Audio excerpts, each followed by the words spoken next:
Okay, let's unpack this. We're diving deep today into a really fascinating source. Hmm. It's a global market forecast that looks all the way out to 2033, and it's just packed with numbers Yeah. showing projected growth trends across, well, all the different regions and countries. Exactly. And our mission here really is to take all this market data, go beyond just reciting the figures and really figure out which parts of the world are expected to be the engines driving growth Right. over the next decade or so. It's about giving you, the listener, a really clear, insightful picture of what that future landscape might look like. And the scope is pretty impressive, isn't it? We've got the big global totals, plus these detailed breakdowns by major regions: North America, Europe, Asia Pacific, South America, the Middle East, and Africa. Yeah. And even, specific country level figures within those regions. So we can see who the real players are shaping up to be. It gives us this great ability to sort of zoom in and out from Yeah. the overall market pulse right Mm. down to the individual countries contributing to that beat. So let's start with that big picture then, the global total. The source tells us this market was valued at USD 1,083.55 million. That was back in 2021. Right, just over $1 billion then. Yeah. And it's forecast to hit USD 1,387 million right about now, 2025. But here's where it gets really interesting. The projection for 2033, it's a whopping USD 2,272.65 million. Wow. That's nearly doubling the market value from 2021 to 2033. It is. What that kind of growth signifies globally is, well, a market with really substantial underlying momentum. It suggests strong demand drivers are expected to persist, maybe even accelerate over the next decade. Creating a huge opportunity. Absolutely, creating considerable opportunity right across the board. It's not just, small incremental growth. That looks transformative. Nearly doubling the market value in just over a decade, just sort of absorbing that scale globally is pretty impactful, isn't it? It really sets the stage for a dynamic period ahead. It absolutely does. Yeah. It tells us this isn't some static market. It's one undergoing rapid expansion. Yeah. And understanding where that expansion is concentrated, well, that's key. All right, let's zoom in then. Let's look at the regions, starting where the source does, North America. It seems this region dominated a pretty significant share initially, and it looks set to continue being a powerhouse. It certainly maintained a leading position, yeah. The data shows North America at USD 318.78 million in 2021. It's growing to USD 396.96 million in 2025 Mm-hmm. and projected to reach USD 629.98 million by 2033. Okay. And within North America, the United States clearly leads the charge, right? Making up the lion's share. Oh, What are definitely. those U.S. numbers? So the U.S. was USD 257.77 million in 2021, hitting USD 319.39 million in 2025, and forecast to reach USD 503.73 million in 2033. So just the U.S. alone is projected to add over, what, $240 million in market value? That's right. The U.S. is the undeniable leader there, consistently representing a very large portion of that North American value. Canada followed with pretty solid contributions, too, growing from USD 40.61 million to USD 84.04 million over that period. And Mexico also showed strong growth, more than doubling from USD 20.4 million to USD 42.21 million by 2033. So North America's strength seems, well, firmly rooted in the U.S. market, obviously, but Canada and Mexico are also showing robust, sort of proportional growth. What does North America's continued dominance suggest about this market specifically? Well, I think North America's dominance points towards a mature market, but one that's still highly dynamic. Yeah. Its leadership is likely driven by things like, established infrastructure, strong Yeah. consumer adoption, maybe favorable investment environments. Right. Things that aren't necessarily present at the same scale everywhere else yet. It's a substantial base, contributing significantly to that overall global growth figure. Makes sense. Okay, moving across the Atlantic, let's look at Europe. How does its scale and growth compare? So in Europe, the market was USD 235.13 million back in 2021. It grew to USD 292.66 million in 2025 and is projected to reach USD 472.71 million by 2033. So it's still a significant increase, definitely, but starting from a slightly smaller base than North America and also projected to end up a bit smaller in 2033. Got it. Okay, now for the country breakdown within Europe. Germany is highlighted as one of the highest contributors here. What do its numbers look like? Yeah, Germany's numbers are indeed substantial. It was USD 46.32 million in 2021, USD 59.12 million in 2025, and projected at USD 98.32 million by 2033. Almost 100 million. Right, closing in on USD 100 million, that makes it a key European driver. The United Kingdom also contributes significantly, growing from USD 26.37 million to USD 55.31 million over the same period. Right. And France followed with a projected USD 46.33 million in 2033, starting from about USD 24.9 million. And we see other major European economies listed too. Italy, Russia, Spain, Sweden, Denmark. Are they all showing kind of similar growth trajectories? Well, yes and no. While most show consistent positive growth, the rates do vary a bit. For instance, Italy's growth seems steadier, USD 11.99 million up to USD 20.33 million. Okay. Whereas Russia shows quite solid expansion, going from USD 30.1 million up to USD 56.73 million. Mm-hmm. And the source also groups many smaller countries into a rest of Europe category. That collectively grows from USD 41.85 million to USD 96.91 million by 2033. Wow, that rest of Europe category ending up close to USD 100 million itself. That tells you there's a lot happening across a whole variety of maybe smaller or less developed markets within the continent. It certainly suggests growth is broad across Europe, not just concentrated in those top few economies. So what might explain that variation in growth rates we see, like Germany's strong push compared to Italy's steadier pace? That's a great question. The source doesn't give specific country-level drivers, unfortunately, but generally these differences can relate to factors like maybe national digital infrastructure investment, specific regulatory environments for this sector, Right. varying levels of consumer business adoption rates, perhaps, Yeah. or even just different economic recovery patterns after, global events. Germany's strength could reflect particular industrial or tech trends specific to its economy, while Italy's might be linked to different market dynamics or priorities. Fascinating to see those nuances even within a big region like Europe. All right, let's shift focus now to the Asia-Pacific region. This one represented the largest share back in 2021, correct? That's correct. Asia Pacific was valued at USD 388.99 million in 2021. It expanded significantly to USD 500.71 million in 2025, Mm-hmm.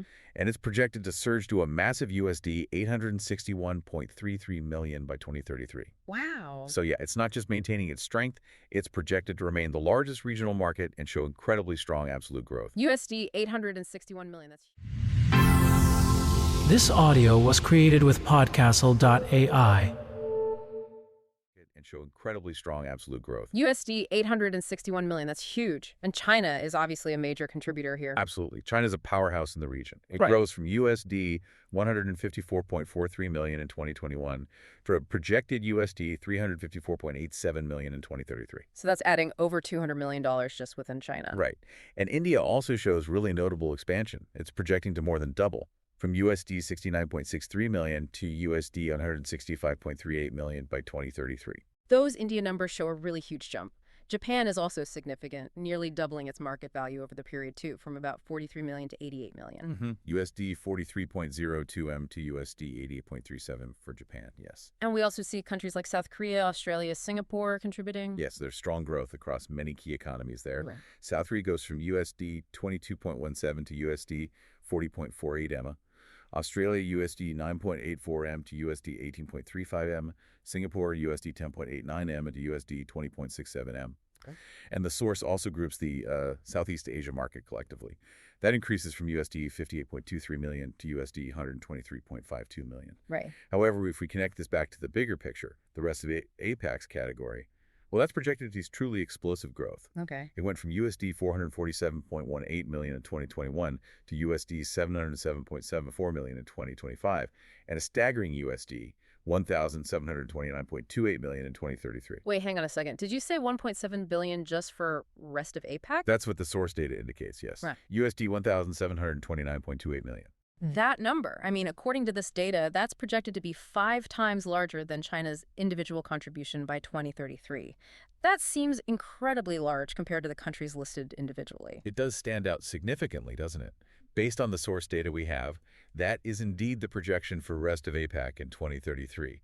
Now, this category likely aggregates a vast number of other countries and territories across the Asia-Pacific region, Okay. the ones that aren't listed individually, potentially including rapidly emerging or frontier markets.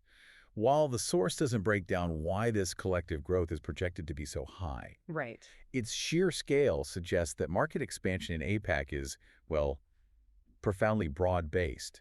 It's likely fueled by rapid adoption and development across a wide multitude of economies beyond just the major players like China, India, and Japan. That's a really crucial insight. So, while China and India are massive players, the projections suggest the most explosive collective growth might actually be happening across numerous other, perhaps less reported on, parts of APAC. That completely changes how you might view opportunities in the region. It absolutely does. It highlights that while, focusing on the giants like China and India is essential, the combined potential of these other diverse APAC markets is projected to be even larger and potentially offer very different avenues for expansion.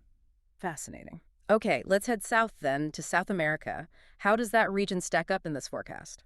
South America shows consistent, solid growth, though admittedly at a smaller overall scale compared to North America or Asia Pacific. Okay. The regional value was USD 61.76 million in 2021. It grew to USD 95.70 million in 2025 and is projected to reach USD 159.09 million in 2033. So, significantly smaller in absolute terms than the leading regions, yes, but still more than doubling its market size over the period.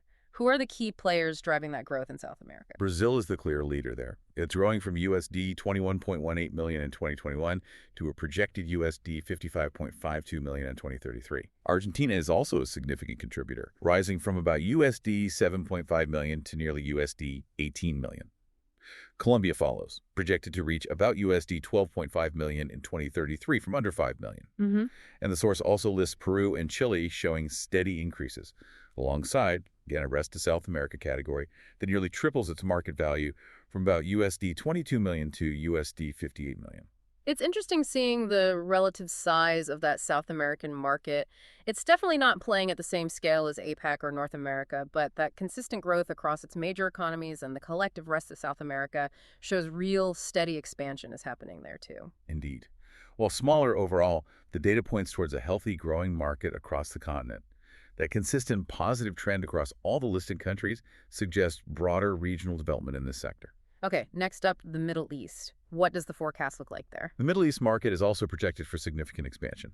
It goes from USD 48.33 million in 2021 to USD 61.86 million in 2025 and a projected USD 90 million in 2033. So that's nearly doubling in just over a decade as well. And who is leading that expansion within the Middle East? Saudi Arabia led the region in 2021 and is projected to remain the largest market. It grows from USD 18.51 million to USD 34.81 million. Okay. Turkey is also a major contributor, showing robust growth from USD 11.50 million to USD 20.79 million. Then you have the UAE, Egypt, and Qatar also showing solid growth, all projecting market values above USD 8 million by 2033. The rest of the Middle East category is smaller, but also shows positive movement. So strong growth across the board there too, particularly driven by Saudi Arabia and Turkey. Right. What sort of factors might be propelling the Middle East's market expansion? Well, the growth pattern in the Middle East looks solid and set to continue. This expansion is often linked to things like significant government investment and diversification, away from oil. Right, digital transformation efforts. Exactly. Rapid digital transformation initiatives, increasing tech adoption across various sectors in those economies, the strong role of countries like Saudi Arabia, Turkey, the UAE, that aligns pretty well with those broader economic trends in the region. Makes sense. Okay, finally, let's look at Africa. How does its market size and growth trajectory compare to the others we've discussed? Africa shows gradual but consistent growth. From USD 30.56 million in 2021, it moved to USD 39.11 million in 2025. Okay. And is projected to reach USD 59.54 million in 2033. So it's also projected to nearly double, like the Middle East, but it's starting from the smallest base of all the major regions. Gradual growth from a smaller base. And who are the main contributors in Africa, according to this data? The source lists Nigeria and South Africa as the primary individual country contributors. Nigeria grows from about USD 7.6 million to USD 15.2 million, so effectively doubling its market. South Africa is the largest individual country market listed there, going from USD 13.32 million to USD 25.43 million. And the rest of Africa category also shows steady growth, from about USD 9.6 million to nearly USD 19 million. That relative size and growth rate really puts the African market into perspective, doesn't it? It's growing, and doubling its value is significant for the region, of course, but It's clearly at maybe an earlier stage compared to regions like APAC or North America. That's a fair assessment, I think. Mm. While it's not showing the, explosive scale of APAC or the mature size of North America, the growth across Nigeria, South Africa, and the rest of the continent indicates that this market is developing and expanding consistently. Okay, let's try and connect the dots on all this data we've just walked through. We've seen this projected global market that nearly doubles by 2033, Right. driven significantly by North America and Asia Pacific as the largest regions. And within that, the US, China, India, and Germany really stand out as major country level markets. And by looking at these regional and country breakdowns, we can definitely identify some distinct patterns.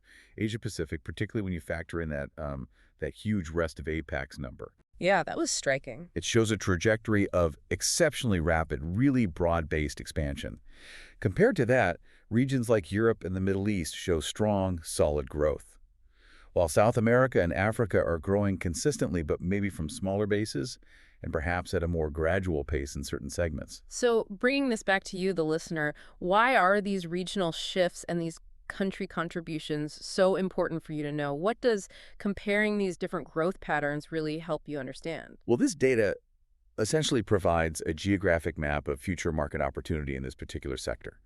Understanding where the growth is projected to be concentrated, and crucially, at what rate, is just vital for strategic decisions. Right. Asia-Pacific's projected explosive growth, especially in that potentially fragmented rest of APAC segment, might point towards dynamic, maybe higher risk, but potentially higher reward emerging markets. North America's continued dominance suggests a stable, large market, perhaps better for established players. Europe offers significant value, but with potentially varied country-level dynamics you need to navigate. Mm-hmm.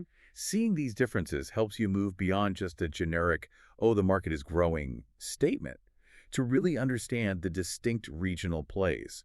It explains the so what behind the numbers. They represent different strategic environments, different potential approaches for anyone operating in, or even just looking at this market globally. Absolutely. It's not just that the market is growing, but where and how fast. And that has real implications for, well, everything from investment decisions to market entry strategies, even where you might locate talent. Exactly. And, reinforcing the value here, these comparisons highlight the sheer diversity of the global market. This audio was created with Podcastle.ai. The value here, these comparisons highlight the sheer diversity of the global market. It strongly suggests that a sort of one-size-fits-all approach probably won't be very effective when you're thinking about expansion or strategy over the next decade. So we've navigated this global market forecast, gone country by country, region by region, uncovering the big picture and digging into the specific numbers driving that projected growth out to 2033. Yeah, it offers a really compelling snapshot of where the market energy is expected to be concentrated. So here's maybe some final food for thought. Considering these, well, wildly varied growth trajectories across the globe, from Asia Pacific's potential explosion fueled by that diverse rest of APAC segment to North America's steady dominance and Africa's gradual but significant expansion. How might these contrasting paces and concentrations of growth fundamentally reshape things like international investment flows or trade relationships, or even the global distribution of innovation within this sector over the next decade? That's the big question, isn't it? Yeah, what does this data imply about whether future market leadership will sort of consolidate in the existing hubs we know, or could it shift dramatically towards some of these new, rapidly growing frontiers? Okay, let's dive in. Today, we're looking at a market that's really critical for the tech you interact with constantly, but probably something you haven't thought much about, the Zinc Target Market. Right. We've been digging into some market analysis, trying to get a handle on the key dynamics, the challenges, and where it's all heading. And it matters because these components are fundamental. Exactly. So zinc targets. Let's clarify first, these aren't like targets for practice shooting or anything. No, definitely not. We're talking about these highly purified blocks, essentially. Solid pieces of zinc or zinc alloys. Okay. And they're used for what exactly? They're the source material for a process called sputtering. It's a pretty sophisticated way to deposit really, really thin layers of material. Precise layers. Onto surfaces like glass or silicon. Exactly. Glass, silicon, plastic. Depends on the application. And those ultra-thin layers, that's what makes things like modern semiconductors work. And touchscreens, solar panels. That's right. They're crucial. So the analysis suggests demand is really, well, booming. What's behind that surge? Yeah, what's the main driver here? It really connects directly to, the absolute cutting edge of electronics and energy, the biggest factor. It's the semiconductor industry. Huge demand there. Because chips keep getting smaller and more powerful. Precisely. As they shrink and get more complex, they lean heavily on these sputtered, thin films. For logic, memory, even the packaging, zinc targets are key. So faster, smaller tech means more need for these materials. Makes sense. It does. And beyond just the chips themselves, think about display technologies Okay. and other general thin film coatings. Zinc targets get chosen a lot because the films they create have great properties, good electrical conductivity, they can be transparent, durable. Like my phone screen, maybe. Or fancy optics. That's the kind of application, yes. Yeah. Often involves zinc-based coatings. You also mentioned solar panels earlier. How does this fit with the big push for renewable energy? Yeah, that's a major piece. Certain thin film solar cells use layers of zinc oxide, ZNO. Okay. It's transparent, which is good for letting light in, but it also helps efficiently convert that sunlight to electricity. So with all the global investment in green energy. Exactly. Demand for these targets in solar manufacturing is really climbing. It's significant. Okay, wow. So you've got semiconductors, displays, and this massive solar energy push all driving demand for these very specific zinc pieces. It's converted to. But supplying something this critical, this pure, that sounds challenging. What did the analysis say were the main sort of roadblocks? Yeah, that's where it gets tricky. A major one is just the price of raw zinc. It can be really volatile. Swings wildly depending on mining output, global economics, even, geopolitical stuff. Right. Hard to budget when your core ingredient cost is all over the place. It's a real issue for manufacturers needing consistency. And then there's the technical side. That's maybe the biggest hurdle, meeting these incredibly strict purity and manufacturing standards. For high-end chips or optics, you need ultra-high purity. How pure are we talking? Sometimes 99.999% pure, 5 nines, or even higher in some cases. Wow. Achieving that, keeping out even minuscule contaminants, ensuring it's uniform. It's technically very complex. Yeah. And expensive. 5 nines purity, yeah, that's serious business. Were there other limitations mentioned in the report? Yes, interestingly, one constraint noted was a sort of lack of widespread awareness or technical expertise in some places, some emerging economies. While they might have potential for electronics or solar growth, the specific know-how and the infrastructure you need to actually use these advanced zinc targets effectively, it isn't everywhere, that limits adoption outside the main tech hubs. Okay, so high demand, definitely. Facing price swings, these intense technical purity needs, and maybe some knowledge gaps geographically. Looking forward then, what trends are shaping the future here? Well, connecting back to those challenges, a key trend is definitely innovation in the material science itself. Okay. R&D is pushing for next-gen zinc alloys or maybe doped zinc targets, things designed for even better performance. So improving conductivity, maybe? Yeah. Or characteristics for new kinds of displays? Exactly, making the material smarter, essentially. And then there's the manufacturing process. Getting better sputtering techniques? Yeah, there's a noticeable shift towards more advanced methods like enhanced magnetron sputtering. It gives you more control over laying down those thin films. Leading to more uniform, higher quality layers for those really demanding uses. Precisely. And where is all this manufacturing happening? Is it concentrated somewhere? Well, the analysis points towards more regional development. Countries investing heavily in their own domestic chip and solar production. Like China, South Korea. China, South Korea, Germany too. Places like that. They're building out the infrastructure, which naturally increases the local demand for all kinds of sputtering targets, including these high-purity zinc ones. So maybe a bit less centralized than before. It's that way. Some decentralization of those production hubs. Okay, that really ties it together. So we've seen this demand, right? Driven by advanced tech, displays, solar. But it's bumping up against challenges like raw material costs, those super high purity standards, and technical knowledge gaps. Yeah, the volatility and the specs are tough. And the future seems to lie in, well, smarter materials, better manufacturing techniques, and more localized production, maybe. Absolutely. It just highlights how these components, which seem kind of hidden, are so deeply tied into the big technological and energy shifts happening everywhere. It really does.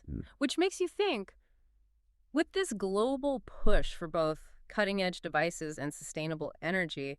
How is the critical need for these very specialized zinc targets going to navigate, the complex global supply chains, the sheer scale of demand, especially for such niche, high-purity stuff worldwide? It's a fascinating challenge ahead. This audio was created with Podcastle.ai.